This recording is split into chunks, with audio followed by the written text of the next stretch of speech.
¿Cómo le va? Esta es la dosis diaria. Yo soy Manuel Yáñez y me da un gusto enorme que nos acompañe a conocer y analizar lo que está sucediendo en el planeta Tierra.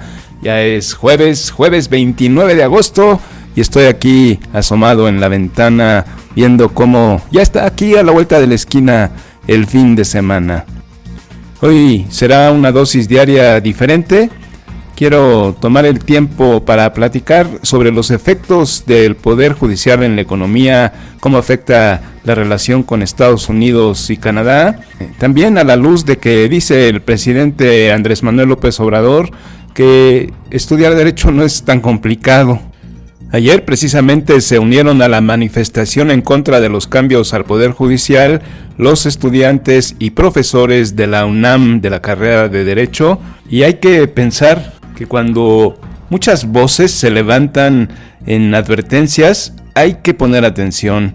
No es una coincidencia, esto es el reflejo de la experiencia que está advirtiendo sobre las posibles consecuencias. Sin embargo, el gobierno federal está haciendo oídos sordos a esta multitud de expertos y de voces preocupadas. Pero vámonos por partes. Creo que este caso de las reformas al Poder Judicial bien merecen este cambio de formato el día de hoy en la dosis diaria. También va a estar aquí José Carlos Femat, con quien vamos a platicar el nombramiento de Víctor Rodríguez Padilla como nuevo director de Pemex y el reto que va a enfrentar.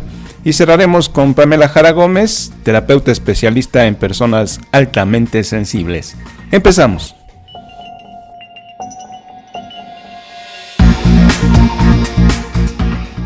En la gustada sección de la dosis diaria, no lo digo yo, lo dice el presidente de la República. ¿Qué cree? ¿Cómo no lo supimos antes? El derecho no es tan complicado. Pero lo mismo, ¿no? Ahora con lo del Poder Judicial.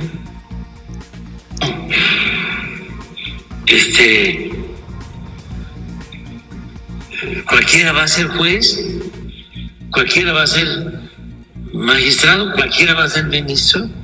Dice, pues, si han habido ministros corruptos, pues lo único que se necesita como requisito es que sean abogados y que sean electos por el pueblo para que actúen con rectitud. Tampoco es tan complicado, tan complejo el derecho. Ya hay tesis, jurisprudencias, desde luego leyes, constituciones, derecho comparado, o sea, lo que se estudia, lo que se ve en la facultad de Derecho, con eso y con integridad. Quien haya tenido la fortuna de haber cruzado una carrera universitaria, unos 4 o 5 años, sabe que al salir de la carrera y empezar nuestra vida laboral, nos encontramos que no sabemos nada. Y las herramientas las obtenemos en la carrera para empezar a aprender en el trabajo. Pero esto no es el caso con el presidente. Y precisamente en Derecho, después vienen las especializaciones, Derecho Laboral, Derecho Fiscal, Derecho Penal. Luego, por supuesto, el desempeño laboral, que también estamos haciendo nuestro trabajo, cómo vamos ascendiendo en puestos y cargos para después alcanzar quizá una magistratura o ser un juez. Y es tema precisamente de la economía en México y por qué quienes están involucrados en el Tratado de Libre Comercio, en el TEMEC, Canadá, Estados Unidos, han levantado la voz. Moody's, Fitch, todas las calificadoras dicen que puede caer la calificación en México. ¿Y por qué puede pasar esto? Y le voy a decir lo que yo veo y lo que mi experiencia me dice es que la reforma va a afectar en 3 factores. Primero, como decía yo, a las calificadoras como Moody's, Fitch Ratings y JP Morgan. En segundo lugar, va a afectar en el TEMEC. Este tratado representa $900,000 millones en operaciones. Y número 3, va a impactar en futuras inversiones. Vámonos a ver cómo nos ven los bancos y las calificadoras. Se piensa que una reforma que afecte la independencia en la impartición de justicia es un debilitamiento al poder judicial y esto en consecuencia es un debilitamiento institucional en México, principalmente en la impartición de justicia, y esto genera un clima de certeza menor. La calificación que nos dan estas calificadoras es un ecosistema. La calificación de México ha caído en los últimos años. Lo más reciente fue por el aumento del déficit fiscal, que le hemos dicho aquí que solamente en 2024 el déficit es de 1.8 billones de pesos. Quiere decir que gastamos casi 2 billones más de lo que recibimos. Al bajar la calificación, lo que pasa es que tienden a subir las tasas de interés, ya que la menor calificación atrae menores inversionistas y entonces se suben las tasas para volverlos a tratar de atraer hacia el país. Se complica entonces con las tasas de interés más altas, dar créditos y financiamientos, con lo que entonces se afecta el tipo de cambio y se complica una vez más la inversión. Por eso, Moody's, Fitch, JP Morgan nos bajarían la calificación. En segundo lugar, se afecta al TEMEC. El TEMEC es el pilar del funcionamiento de nuestra economía y se le afecta en dos partes. El punto medular son los temas laborales. México se ha comprometido a tener cortes, me refiero a juzgados especializados en temas laborales para resolver cualquier tema laboral de manera ágil en beneficio de los trabajadores. En México se llevan los últimos 4 años invirtiendo en jueces especializados y en cortes con los recursos necesarios para hacer frente a esta parte del tratado. Si en nuestro país se dan las gracias a estos jueces altamente especializados y se eligen jueces populares sin los conocimientos necesarios, esto por supuesto afecta significativamente los acuerdos. Y también en el TEMEC se afecta el uso de alternativas para la resolución de controversias, esto es, en los arbitrajes. Ante grandes disputas comerciales se busca entre las partes la creación de paneles privados, y una vez que hay una resolución en estos paneles privados, digamos la que ha ocurrido en temas de energía con Pemex o con la CFE, con empresas de inversión en energía privadas, se busca un juez para que tome esta decisión del panel y se asegure que se vaya a cumplir. Imagina este juez que entonces recibe presiones políticas para mantener su puesto o necesita popularidad para ser reelecto, puede entonces ser subjetivo en su valoración y negarse a otorgar la resolución. Depende de la popularidad y no de la técnica legal. Y hablemos en tercer lugar de las inversiones. Se necesita que los mecanismos legales sean claros. Los inversionistas arriesgan su capital a largo plazo, que pueden ser décadas. Construir una planta, por ejemplo, de automóviles puede llevarse 5 años, recibir utilidades puede tardarse 10, 15 años más, y le resta confiabilidad no tener un marco legal que los tranquilice por los siguientes quizá 20 años. Se ha hablado mucho también de la soberanía. Siempre en México nos envolvemos en esta frase de la soberanía. ¿Qué sucede en realidad cuando una empresa extranjera llega a nuestro país a invertir? Por ejemplo, en el empleo. Solamente las empresas de los Estados Unidos que están en México han dado empleo a 10 millones de mexicanos. Son salarios formales pagados en México a mexicanos. Además, se pagan miles de millones en impuestos al SAT. La inversión extranjera directa del semestre de 2024 es de 31,000 millones de dólares. Esta cifra, lo triste, es que solamente se habla de reinversión de capital y no de inversiones nuevas. Solamente hemos logrado atraer durante este sexenio el 2% de la inversión extranjera en inversiones nuevas. Otro tema, no hay que olvidar la proveeduría. Las empresas que le venden servicios e insumos a estas empresas que llegan a invertir en México, más del 60% son mexicanas. Y estos 31,000 millones de dólares en inversión pueden sonar como una cifra muy grande, pero hagamos una pequeña comparación.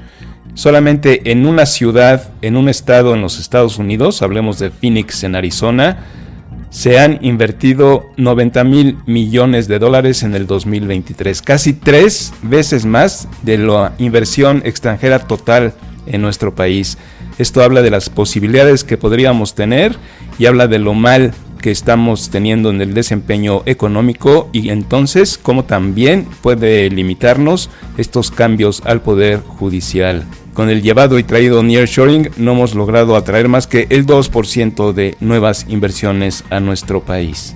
Y cierro diciéndole que por supuesto no van a desaparecer de un día para otro las inversiones, pero lo que sí va a pasar es que se va a frenar el crecimiento en nuestro país por este cambio al Poder Judicial, que lo único que hace es crear incertidumbre del marco legal y afectará el entorno económico como fichas de dominó.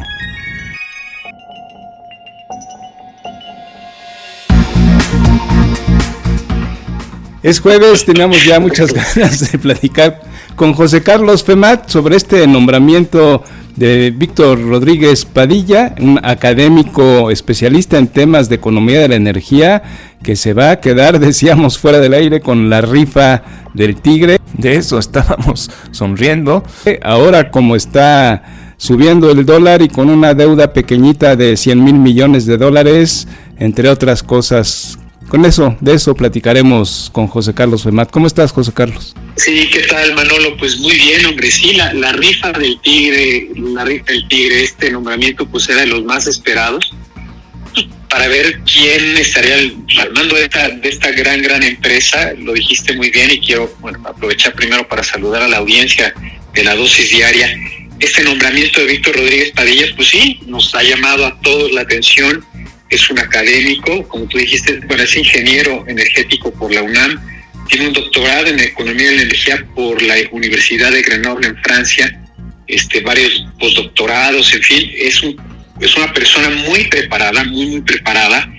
Es un personaje no político, que eso también pues hay que destacarlo, no es una persona que esté buscando puestos, buscando ascender, buscando pues quedar bien con la clase política, y aunque tiene muchas tablas, ha escrito incluso varios artículos, yo lo he leído, tiene artículos incluso con la doctora Sheinbaum, pero no ha participado pues en la vida, pues digamos, no ha tenido empresas, no ha sido director de corporativos, y bueno, pues ahora se enfrenta al reto más importante seguramente de su vida, porque pues Pemex no es una empresa fácil, no es una empresa pequeña, tiene muchos problemas estructurales, financieros muy importantes. Y si me permites, Manolo, pues vamos a ver por qué dijimos que esto es la rifa del tigre. A nadie le gusta llegar a una empresa que de entrada pues tiene una deuda impresionante, un patrimonio negativo, una deuda que, como tú dijiste, tiene asciende más o menos a unos 110 mil millones de dólares, que representa, fíjate nada más, Manolo, el 8.5% del PIB. Nada más la deuda de Pemex, el 8.5% del PIB. Y un paréntesis, José Carlos, esa es la deuda que tiene externa, digamos, pero tiene otra deuda con proveedores también altísima.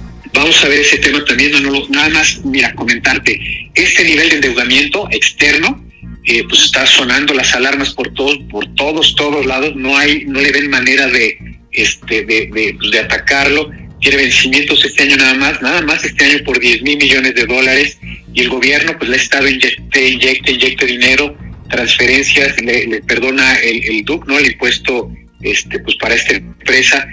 Las transferencias nada más hasta ahorita, en todo el gobierno, pues ascienden a 2.1 billones de pesos, ¿no? Transferencias directas de tener por 1.1, y la reducción del DUC, que equivale más o menos a unos 865,000 millones de pesos. De ahí los 2.1 billones de pesos. Adicionalmente, Pemex mantiene una deuda con proveedores que a mayo de este año se estimaba en alrededor de 5,630 millones de dólares. Échale otros 112,600 millones de pesos, ¿no? Esto pues afecta su operación diaria, mantiene en grandes tensiones con sus socios comerciales, y se agrava también, pues con una caída pronunciada de la producción de petróleo. Entonces es una empresa endeudada que además pues está generando poco y cada vez menos petróleo.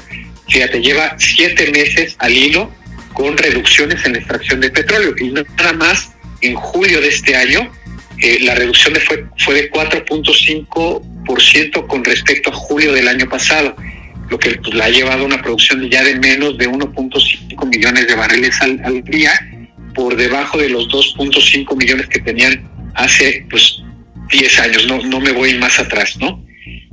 Entonces, endeudada, con poca producción, con ductos que además siguen perforándose día con día. Nada más en el primer semestre de 2024 se reportaron 7,000 tomas clandestinas en el país. Hidalgo y Jalisco fueron los más afectados, con un incremento del 15% en el robo de combustible en comparación con el año anterior. Este otro fenómeno representa pérdidas para Pemex de alrededor de 3,000 millones de pesos, échale otros, más o menos al tipo de cambio de hoy, otros 3,000 millones de dólares, unos 60,000 millones de pesos, que afecta otra vez los ingresos de Pemex, pero también la seguridad, la estabilidad operativa de esta empresa. Y si nos seguimos yendo, Manolo, rascando ahí a los numeritos, también nos vamos a dar cuenta de que pues por el lado de la perforación y exploración, ¿no? Por el lado de la refinación, pues no sale otra cosa más que combustóleo del Sistema Nacional de Refinación. En los últimos 7 meses, la venta del combustóleo pues ha crecido 20%, ¿no? En comparación con la baja producción que hemos visto de diésel y de gasolinas. O sea, esto quiere decir que Pemex tiene muchas dificultades para pues producir y vender además productos de mayor valor como gasolinas, diésel o turbocina, porque pues también el mercado pues tiene mucha competencia por la aparición de energías limpias y la transición energética global. Entonces, este nuevo director general, Rodríguez Padilla, pues va a tener que liderar, además, por si todas estas cargas no fueran suficientes, pues esta tarea que le encomendó Sheinbaum, y que durante pues el discurso que dio cuando lo nombraron, pues también se hizo evidente. Va a tener que liderar a Pemex hacia una ruta pues más de transición energética, más de sustentabilidad, de reducción de emisiones, pues de ir cambiando un poquito la pastilla como lo estuvieron cambiando pues otras empresas petroleras que ahora pues ya son energéticas en el país. Y Dos Bocas, bueno, pues ni hablar, o sea, échale además pues todo el reto de Dos Bocas, el dineral que está costando, el dineral que va a seguir costando. Sí, ya hay por ahí algunas cifras de que estuvo produciendo 30,000 barriles, pero en realidad pues es, Manolo, lo que hemos dicho, están pues apenas sacando los primeros trenes, digamos, no ha producido nada de gasolina y diésel, son productos apenas intermedios lo que está produciendo, y el resultado pues de la purga que ya hemos hablado en este espacio, que recibieron sus instalaciones con producto traído de otras terminales. Entonces, pues mira, tú dime, Manolo, ¿te aventarías a dirigir Pemex con estas condiciones? Es la rifa del tigre. Y aunque suena bonito, me acordé mucho de ti, que platicamos aquí que Pemex debería convertirse en Enermex cuando habló de energías eólicas y solares, Víctor Rodríguez Padilla, pero pues no sabe lo que se va a encontrar en los cajones. No hablemos de lo que pasa en una empresa común y normal y corriente, porque no me quiero imaginar con el tamaño del sindicato de Pemex, el tamaño de los pasivos laborales que debe tener también, deben ser insostenibles. Pues recibe un queso Gruyère, una empresa llena de agujeros, sin pies ni cabeza. Quien la dirigía anteriormente era un ingeniero agrónomo, y entonces la buena noticia es que este hombre sí sabe mucho de energía y de política energética. La mala es que nunca ha trabajado en su vida, entonces pues vamos a ver cómo recibe y qué resultados puede dar el señor Víctor Rodríguez Padilla, que por supuesto, yo creo que estarás de acuerdo conmigo, José Carlos, pues le deseamos la mejor de las suertes. Le deseamos la mejor de las suertes, Manolo. Además, pues va a ser una empresa que va a estar pues hiper vigilada tanto por la presidente misma como por la secretaria de Energía, el secretario de Hacienda y Crédito Público. Pues tener que pues, entrarle ahí a los jales, a los dimes y diretes con ellos, pues para ver cómo sacar a esta empresa adelante, o sea, realmente hacer un verdadero rescate de Pemex, no hay que pues, han estado cacareando, reducir la deuda, aumentar la producción, pues ir coqueteando un poquito con pues esta vertiente de Enermex, ¿no? De pues energías renovables. En fin, es una tarea pues muy muy complicada. Le deseamos a él y al equipo, que también por ahí se está ya rumorando que va a aparecer en escena, pues la mejor de las suertes, y que pues esto sea para el bien de México y para el bien de todos los mexicanos, que también pues estamos esperando muy buenos resultados de esta nueva administración, Manolo. De veras que de corazón lo deseamos así, pues la veo de verdad muy complicada, y si alguien va a tener la lupa puesta en Pemex son todos los bancos internacionales a los que se les deben estos billones de pesos. La buena noticia, José Carlos, es que tú y yo vamos a tener mucho de qué platicar todos los jueves en la dosis diaria. Así es, Manolo, y será un placer platicar contigo y con tu audiencia. Es un gusto siempre platicar contigo, José Carlos. Todos los jueves sabe que está aquí en la dosis diaria, está en X como José-Femat, y escúchelo, está su podcast Hablemos de Energía ahí en YouTube, donde también hacemos un análisis, ya no coyuntural, sino más bien un poquito más de largo plazo, ¿no? De todo lo que está pasando en México y en el mundo, ¿no? En materia energética. Con mucho gusto, Hablemos de Energía en YouTube y en redes sociales. Un abrazo, José Carlos, y hasta el siguiente jueves. Que estés muy bien, Manolo. Abrazo de regreso.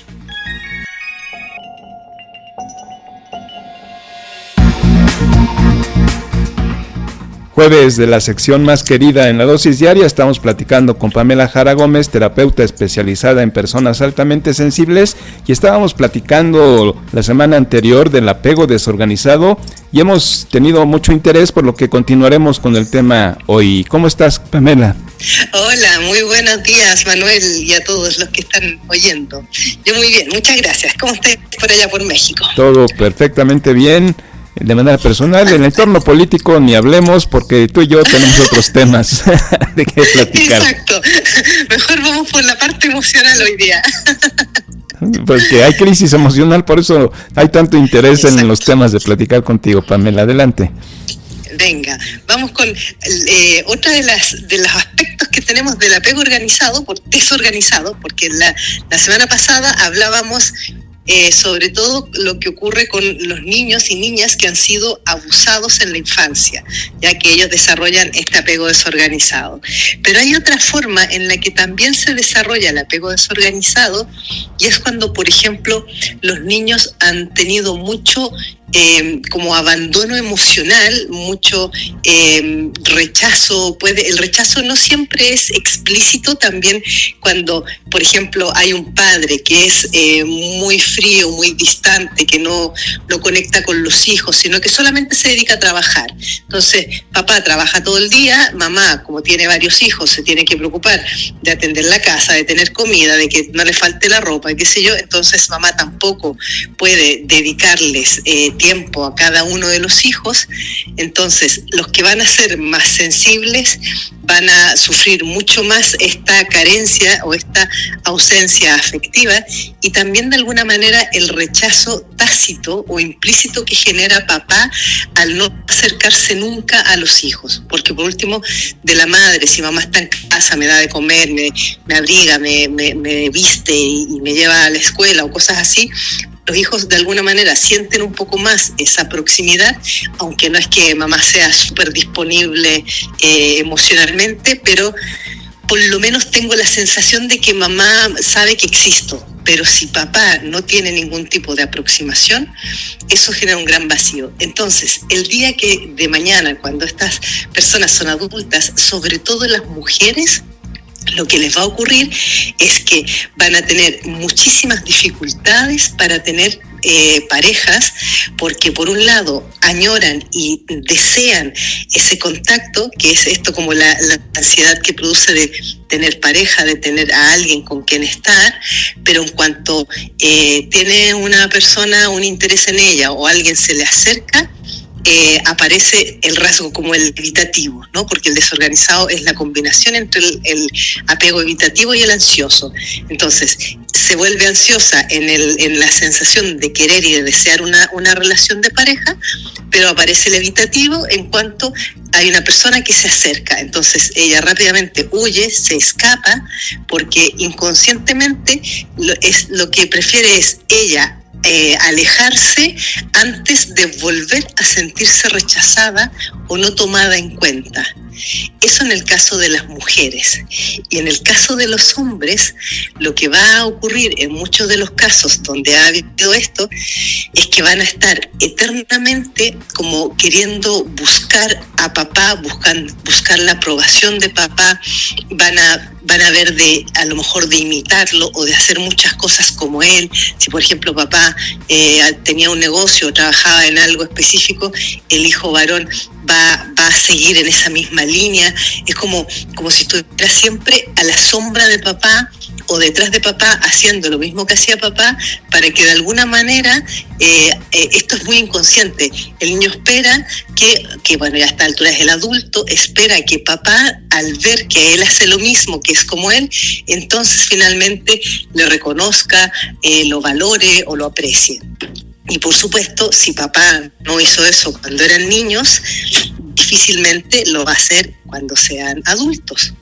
Pero aún y así, si por ejemplo papá, por alguna razón, tuviera un despertar de conciencia en la adultez mayor, ya cuando se está haciendo más mayor, y de repente se da cuenta de que dejó mucho de lado a los hijos, que no les prestó atención o que no estuvo para ellos, y entonces les empieza a mostrar algo de afecto, incluso a decirles te quiero, para los hijos eso no va a solucionar en absoluto la herida que les ha quedado en la infancia, porque quien quedó con la herida fue el niño o la niña, y el adulto que escucha a papá decir hijo te quiero o hija te quiero o te valoro, el adulto es ya sí, pero a mí ahora no me sirven tus palabras. Demasiado ¿ya? tarde.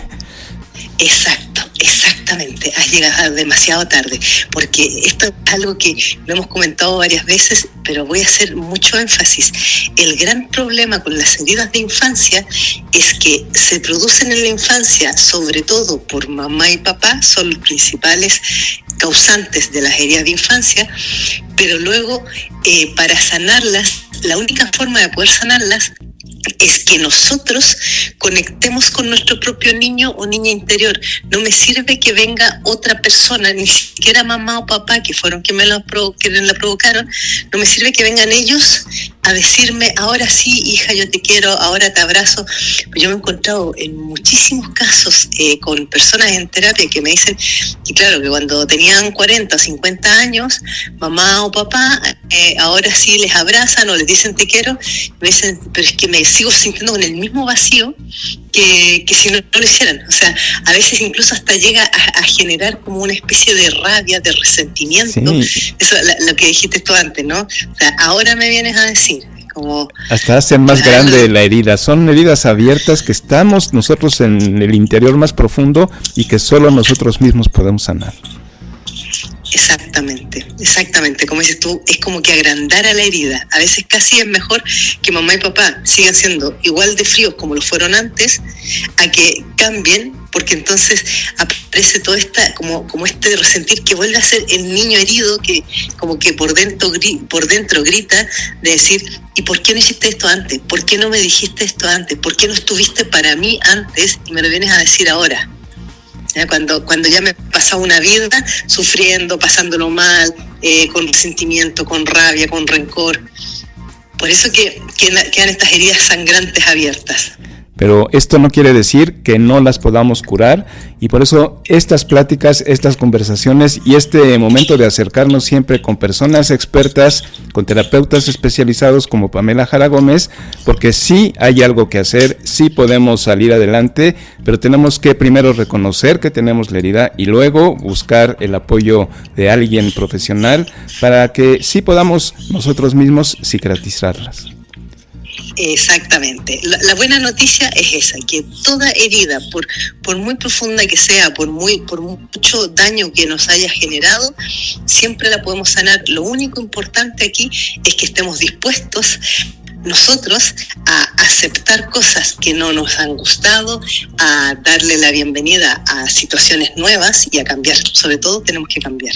Y acercarse. Para poder sanar hay que cambiar. Exactamente, hay que cambiar y hay que acercarse a las redes sociales de Pamela Jara Gómez, @Pamela Jara Gómez, y sobre todo tu canal de YouTube, Pamela, que está lleno de información para que la gente pueda empezar a salir adelante. Eso es. En mi canal de YouTube podéis encontrar muchísimos vídeos sobre todos estos temas de heridas de infancia, de alta sensibilidad, de relaciones y todo eso, apegos, todo eso lo podéis encontrar ahí. Así que también en mi página web, pamelajaragomez.com, quienes queráis reservar una sesión informativa gratuita para saber en qué consiste la terapia, me podéis contactar y solicitar una sesión a través de mi página web también. No deje pasar la oportunidad. Si usted resuena con lo que platicamos aquí todos los jueves, acérquese a Pamela Jara Gómez. Por lo pronto, Pamela, voló el tiempo, es implacable, pero es un placer siempre platicar contigo, Pamela. Hasta el siguiente jueves. Siempre, un placer, Manuel. Hasta el próximo jueves. Saludos a todos por allá. Que estéis bien. Por supuesto que hay también buenas noticias. La fiesta de los Paralímpicos inició el miércoles 28 de agosto con la ceremonia de inauguración. Andrew Parsons, el presidente del Comité Paralímpico Internacional, dice que los atletas van a desafiar estigmas y a redefinir los límites. El presidente de Francia, Emmanuel Macron, también estuvo ahí y dijo que esta noche los revolucionarios son ustedes, los atletas. Cuando les dijeron que no, ustedes continuaron. Hoy nos invitan a cambiar nuestra mirada, nuestra perspectiva y nuestra actitud. Por supuesto, están ahí los mexicanos, desfilaron en la ceremonia donde fueron encabezados por Fabiola Ramírez y Salvador Hernández Mondragón. Representan a México 67 atletas, 37 mujeres y 30 hombres. Durante la historia de los Juegos Paralímpicos, México ha sumado 311 medallas, 104 de oro, 92 de plata y 115 de bronce. Una buena noticia, empiezan los Paralímpicos y México está presente. Hasta aquí llega la dosis diaria de hoy, jueves 29 de agosto del 2024. Gracias a José Carlos Femat, gracias a Pamela Jara Gómez y gracias a usted que al escuchar la dosis diaria la hace posible. Búsquenos en redes sociales como la dosis diaria X y escúchenos ahí donde usted escucha su podcast favorito. Denos un like, suscríbase para que usted esté al día todos los días. Entre tanto, ya está usted informado. Pásela bien.